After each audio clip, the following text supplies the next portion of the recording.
Hi there, this is the third and final part for 14th lecture on Life and Death in East Asia presented by Sumio Umekawa, usually with my old picture. But because a 14th lecture is about Reigaku, which is the attempt to explain something unexplainable, let me show you something I can explain. Here's my son when he was a second grader, and he put 5 1-yen coins on his forehead without sticking them with glue or sellotapes. And I can't really explain why this happens, but actually my daughter and I could put them up to 2, and my son did 5, and one of his friends succeeded in putting 6 1-yen coins, and a daughter of my cousin succeeded in putting 9 1-yen coins, and she actually succeeded in cartwheeling without falling, letting them fall. So my son, after this picture, stood up and went up and down stairs with a letting of 1-yen coin, and he jumped, but without letting 1-yen coin, and he tried cartwheel like a daughter of my cousin, but he was not very good at cartwheeling, so during his feet were twirling in the air, coins fell off. So for him, 5 1-yen coin was not really successful. He could do cartwheels when he put 4 coins on. But anyway, I have no idea why coins won't fall off. But if you're interested in, please do try. You have to pile 2 1-yen coins and put them on forehead. And with your finger, try to push them for a while. And if you think, or if you feel it's done, you take off your finger. Then 1-yen coins, if you're successful, will not fall off. And so far as I know, the number of people who succeed to put 2 coins will increase if you try after looking at such picture in which you see the coins really stick to the head without glue or sellotapes. はい、で通常私この写真に関して、ご説明を、日本語でしないんですけれども、今回14回例学を勉強していただいていまして、不可思議なことを科学的論理的に説明するという運動だと申し上げました。ということで私自身が説明ができないものを写真として挙げさせていただいています。こちら息子が2年生の時で、1円玉が5枚重なった状態で、おでこにくっついています。でこの1円玉は糊とかセロテープを使ってくっつけている状態ではないので、気を抜くとバラバラバラと落ちるという状態です。でこれがなぜ起こるのかは全く説明ができません。ただ実際に1円玉くっつきます。娘と私も2枚までだったらくっつけられます。で、息子のお友達の1人は6枚まで成功していますし、私のいとこの娘は9枚をつけて、側転をする、側転をした後にもくっついているという状態を成功させています。でこの写真の状態5枚がくっついているんですけれども、この後、彼は立ち上がって階段の上り下りをしてジャンプをして、というところまでは1円玉がくっついていたんですけども、その親戚の子が側転を成功させていたので側転をしたわけですが、側転があまりお上手ではなかったので側転の足がですね、空中を回っている間に1円玉がバラバラバラと落ちてしまったので、彼にとっては5枚は成功しなかったという結論です。4枚の時には側転まで成功しているので、ということで理由はよくわからないんだけれども、このように1円玉がくっつくということです。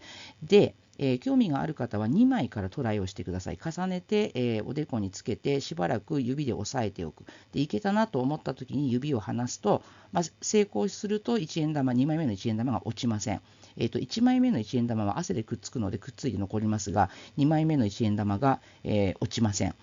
で、学生さんに私何度かこれトライしてもらってるんですけれども、私の経験で言うとこのように実際1円玉がくっつくという、写真を見てからトライすると、成功する人の数が増えます。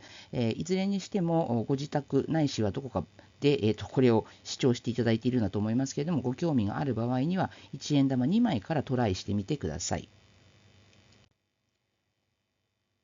Anyway, in this final part, we will study the shift from Reigaku or Linshui to something called Sengaku or Xingshui in China. Firstly, we will check the birth of Sengaku or Xingshui. Then we will learn some Sengaku scientific theories. Finally, I note two outstanding people in Chinese Xingshui or Sengaku. In the previous part, I mentioned three magazines for Chinese Reigaku or Linshui communities. Amongst three, Yangshan Bangyuegan, Yangshan hereafter, was the one continued for the longest. This particular magazine was specialized in re-evaluation of mental and physical techniques in Taoism as scientific. It should be remarked, however, Taoism in this magazine indicate alchemical Taoism, but not the Taoism under the tradition of early Taoism, namely Heavenly Master. Therefore, what the magazine claimed as scientific was not the method to become transcendent by piling up good deed, like making talismans, but the inner alchemy. Their main purpose was to insist that inner alchemy is the scientific method. Their logic is as follows. The foundation of the inner alchemy is nourishing life method. It is the basis for Chinese medicine and which links to human health. As Western people also concerns human health scientifically, health-concerned things in China should also be scientific. Under such logic thinkings, they tried to compare certain inner alchemical techniques with certain Western science. Moreover, by so doing, showing Chinese superiority to Western people was yet another purpose of them. They claimed that they are superior because they had found out the same thing much earlier than Western people. Yet, the inner alchemy had been regarded as Taoist techniques. Also, under the May 1st movement, Taoism was one of the targets to be abandoned. Therefore, it was a fact that the inner alchemy was also understood as superstition or superstitious by many Chinese at that period. So under these circumstances, people around Yangshan established a new academic field called Xingshui. They said Xingshui is a study on the inner alchemy. And according to them, the inner alchemy itself is a study to become the transcendent, which contains lots of scientific and medical proofs. By establishing Xingshui, they tried to differentiate the inner alchemy from Taoism. They advocated that the inner alchemy is different from Taoism, consisted of full of superstitions. To a certain extent, Xingshui, which emerged with such underlying reasons, is similar to Japanese Kokugaku, to be stimulated by Rangaku from Dutch. It can also be similar to Kokka Shinto, which was created to differentiate Japanese from Buddhism and Christianity from abroad, so that to make Japanese identity clearer. The difference was, in the case of Japan, Kokugaku as well as Kokka Shinto had been established before the arrival of movements to break through superstition. Therefore, Kokugaku nor Kokka Shinto had any suffering. Instead of them, newly developed religions and some folkloristic beliefs suffered from the wave of abandoning superstition. In a sense, the Reigaku movement in Japan softened their sufferings. On the other hand, in the case of China, when Xianshui was born, they had a much more serious situation than Japan, in which every religion was regarded as superstition. In a sense, just like Reigaku in Japan softened the criticism onto newly developed religion, Sengaku or Xingshui tried to protect or preserve some parts of Taoism which were about to vanish.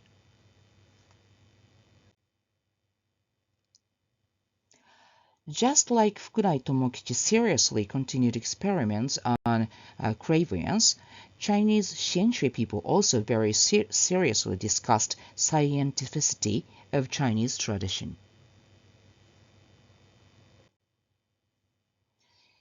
Indeed, Qi Kong and some branches of Tai Chi martial arts were created or recreated on the basis of traditional Taoyin and martial art by adapting Western scientific ideas of well-being during this period.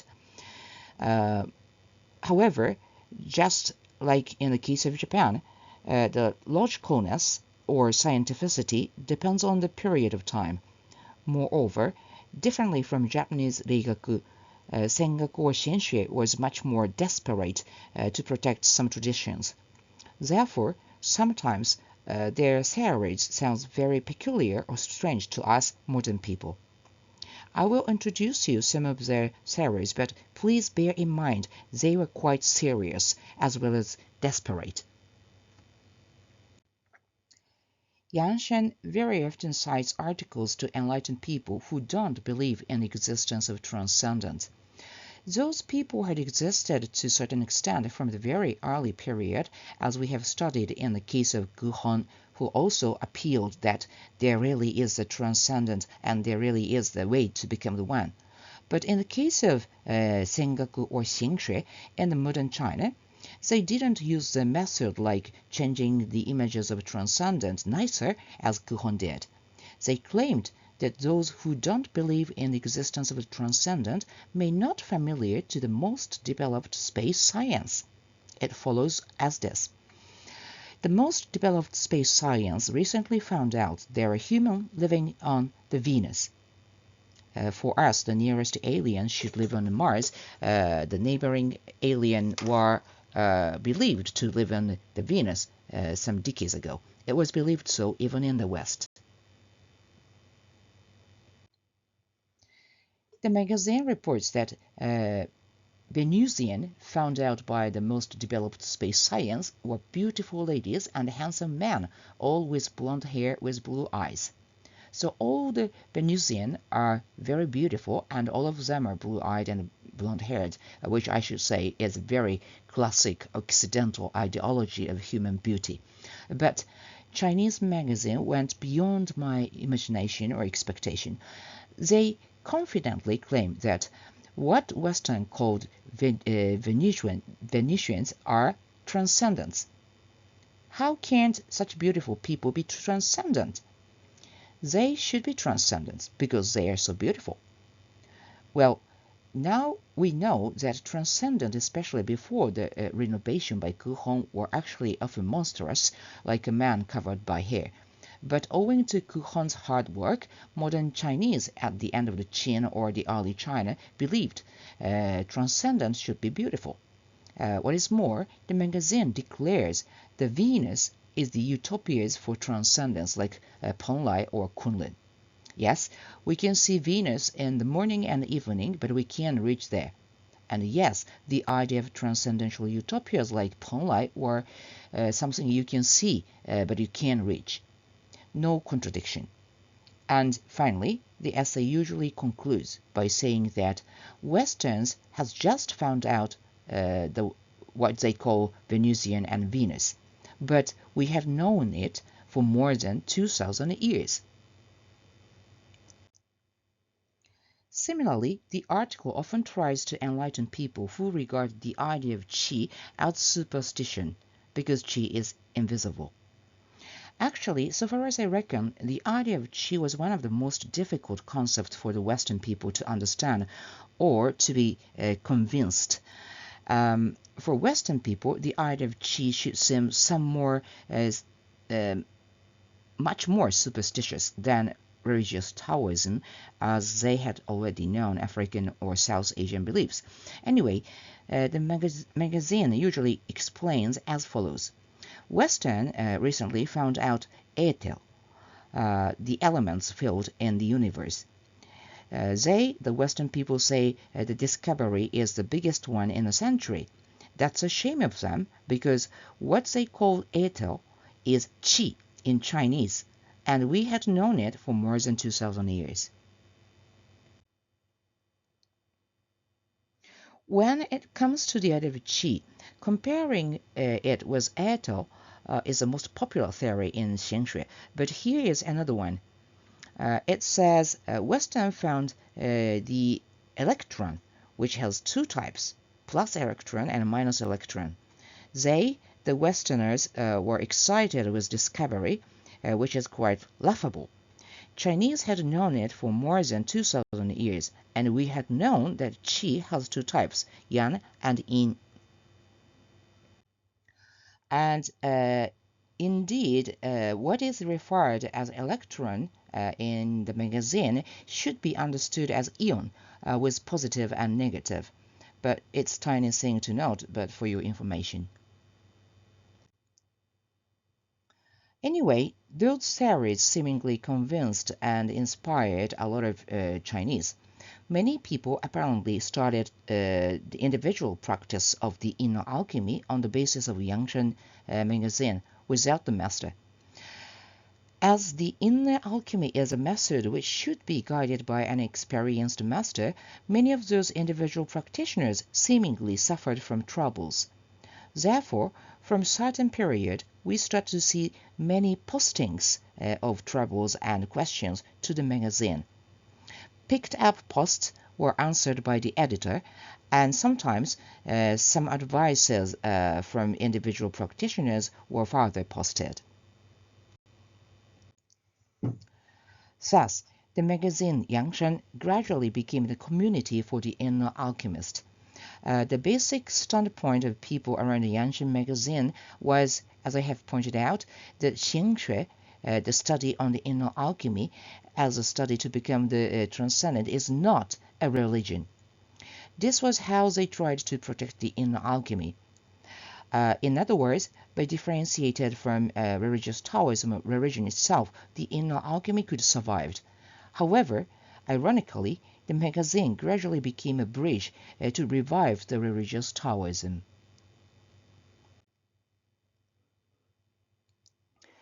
The main editor of the Yangshan magazine was Chen Yinning. He was apparently one of the editors at the beginning, but from a certain point he was the main, or probably only editor of the magazine. Almost all the articles were written by him, almost all the answers to the posting from the audience was made by him, and apparently it was him who differentiated the inner alchemy from religious Taoism.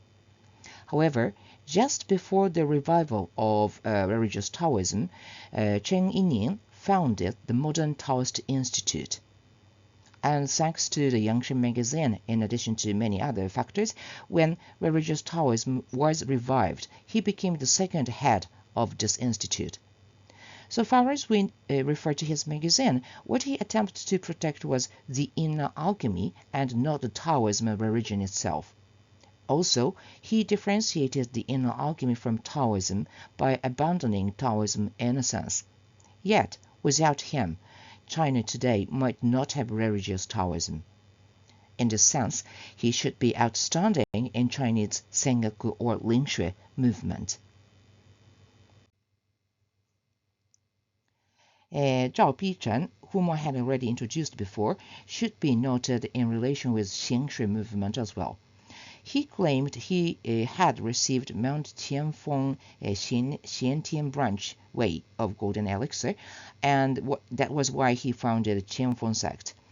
His sect, in accordance with scholars on inner alchemy, can be understood to belong to Wuliu branch in a wide sense.